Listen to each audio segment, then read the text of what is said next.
ఈరోజు గన్నవరం మాజీ శాసనసభ్యులైనటువంటి వల్లభనేని వంశీ గారిని హైదరాబాద్లో ఆయన నివాసంలో బలవంతంగా కొంతమంది పోలీసులు వెళ్ళి అరెస్ట్ చేసి తీసుకొచ్చారు. ఏదైతే వల్లభనేని వంశీ గారి అక్రమ కేసులు పెట్టి ఆయనని బలవంతంగా అరెస్ట్ చేసి తీసుకొస్తున్నారో, గతంలో టీడీపీ ఆఫీస్లో పనిచేసినటువంటి సత్యవర్ధన్ గారే కోర్టులో తన చేత బలవంతంగా కేసు పెట్టించారని చెప్పి ఒప్పుకున్నారు.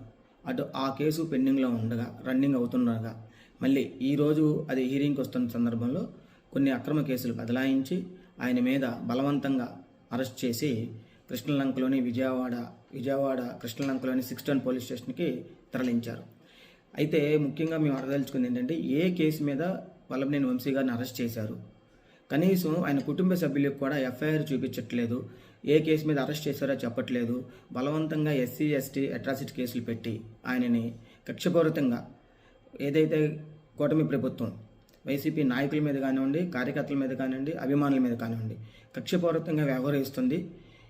దీనికి తోడుగా ఏదైతే ఇప్పుడు పోలీస్ డిపార్ట్మెంట్ ఉందో వాళ్ళకి వత్తాసు పలుకుతూ అధికార పార్టీకి జీ హుజీర్ అంటూ వాళ్ళకి వత్తాసు పలకటమే కాకుండా ఇప్పుడున్నటువంటి పోలీస్ వ్యవస్థ సొంతంగా చట్టాన్ని తన చేతుల్లో తీసుకొని ఎవరైతే కూటమి ప్రభుత్వాన్ని చేసినటువంటి అరాచకాలను కానివ్వండి, లేకపోతే వాళ్ళు ఇచ్చిన అబద్ధపు హామీలని నెరవేర్చట్లేదని చెప్పి ప్రజలు అడుగుతున్నారో, వాళ్ళ ప్రజల తరపున వైఎస్ఆర్ కాంగ్రెస్ పార్టీ నాయకులు కానివ్వండి, అధికారులు అభిమానులు కానివ్వండి, కార్యకర్తలు కానీ అడిగితే వాళ్ళ మీద అక్రమంగా కేసులు పెట్టడం, బెదిరించడం, వాళ్ళని తీసుకెళ్లి జైల్లో పెట్టడం.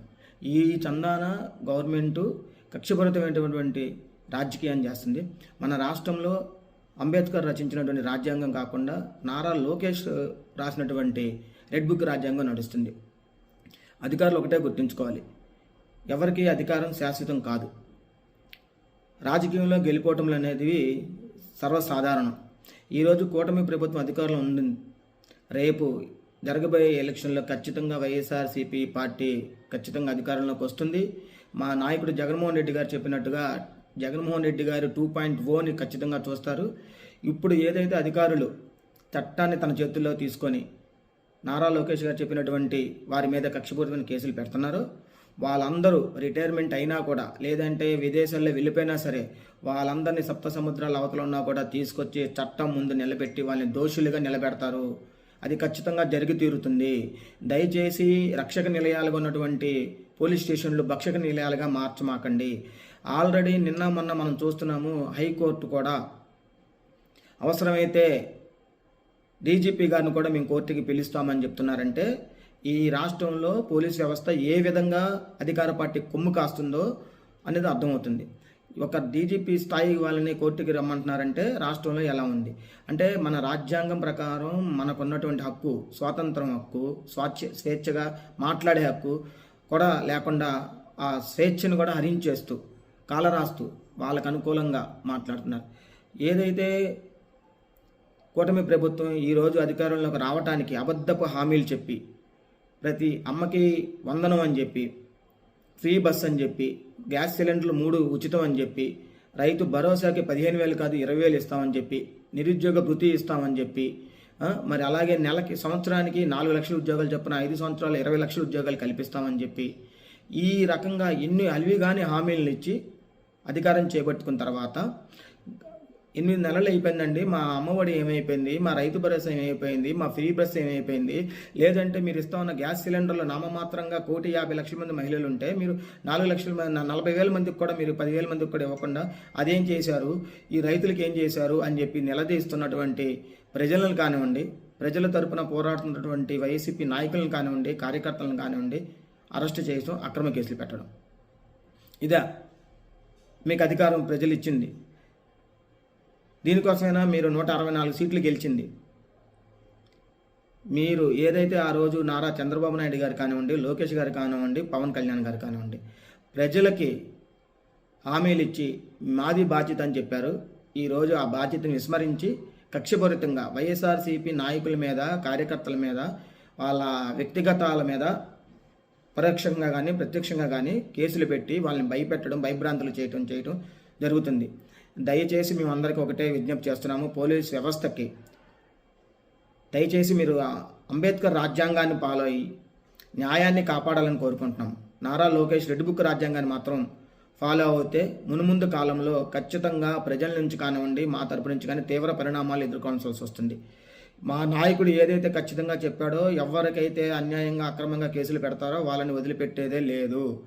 ఎక్కడున్నా కూడా వాళ్ళని తీసుకొచ్చి చట్టం ముందు దోషులుగా నిలబెడతాము. అది గమనించి చట్టం ఎవరి చుట్టం కాదు, న్యాయంగా ధర్మంగా పోలీసుల స్టేషన్లకు వస్తే మాకు అక్కడ రక్షణ జరుగుతుంది, న్యాయం జరుగుతుంది అనే విధంగా ఉండాలి తప్ప పోలీస్ స్టేషన్లు అనే వాటి అన్నిటికీ పసుపు రంగు పూసుకొని పసుపు బిల్ల తీసుకొచ్చి పసుపు నాయకులకి లేదా జనసేన నాయకులకి బీజేపీ నాయకులకి మాత్రమే పనిచేసే నిలయాలుగా మార్చమాకండి. అది వచ్చే కొంది ప్రజల్లో వ్యతిరేకత వస్తుందంటే ఇటువంటి పెద్ద పెద్ద హేమాహేమీలు కూడా మట్టి గడిచిపోయిన సందర్భాలు ఉన్నాయి. దయచేసి అటువంటిది డిపార్ట్మెంట్ మీద కలగజేయకమాకండి. గడిచిన 8 నెలల్లో ఈ కూటమి ప్రభుత్వం చేసిన అరాచకాలను ప్రజలు విసిగిపోయారు. ఆల్రెడీ చాలామంది వ్యతిరేకంగా ముందుకు వస్తున్నారు. రాను రాను ఖచ్చితంగా నారా లోకేష్ గారు చెప్పినట్టుగా ప్రజల్లోకి ఆయన కానీ నిలబడితే ఆయన చొక్కా పట్టుకొని ఏమేని మా హామీలని నిలదీస్తున్నారు. ఖచ్చితంగా ఆ రకంగా ప్రజలు తిరగబడే సమయం అతి త్వరలోనే ఉంది. కాబట్టి ఖచ్చితంగా మేము ఒకటే చెప్పదలుచుకున్నాము, అంబేద్కర్ రచించిన రాజ్యాంగాన్ని మాత్రం అమలు చేయండి. దయచేసి రెడ్ బుక్ రాజ్యాంగాన్ని వెళ్ళమాకండి. మరి అదేవిధంగా మాజీ మంత్రులైనటువంటి మచిలీపట్నం శాసనసభ్యులు పేర్ని నాని గారిని కూడా హౌస్ అరెస్ట్ చేశారు. దేనికి హౌస్ అరెస్ట్ చేస్తున్నారు? కూటమి ప్రభుత్వం చేసినటువంటి అక్రమాలను, అన్యాయాలను ప్రశ్నిస్తూ అరెస్ట్ చేస్తున్నారు. లేదంటే మీరు చెప్పినటువంటి హామీలను అమలు చేయండి బాబు, ప్రజలకు మీకోసం ఎదురు చూస్తున్నారు, ఎన్నో హామీలు ఇచ్చారు, మీ హామీలు ఎప్పుడు నెరవేరుస్తారని చెప్పి ఎదురు చూస్తున్నారు, దానికోసం అని చెప్పి మేము అడుగుతుంటే దానికి అరెస్ట్ చేస్తున్నారు.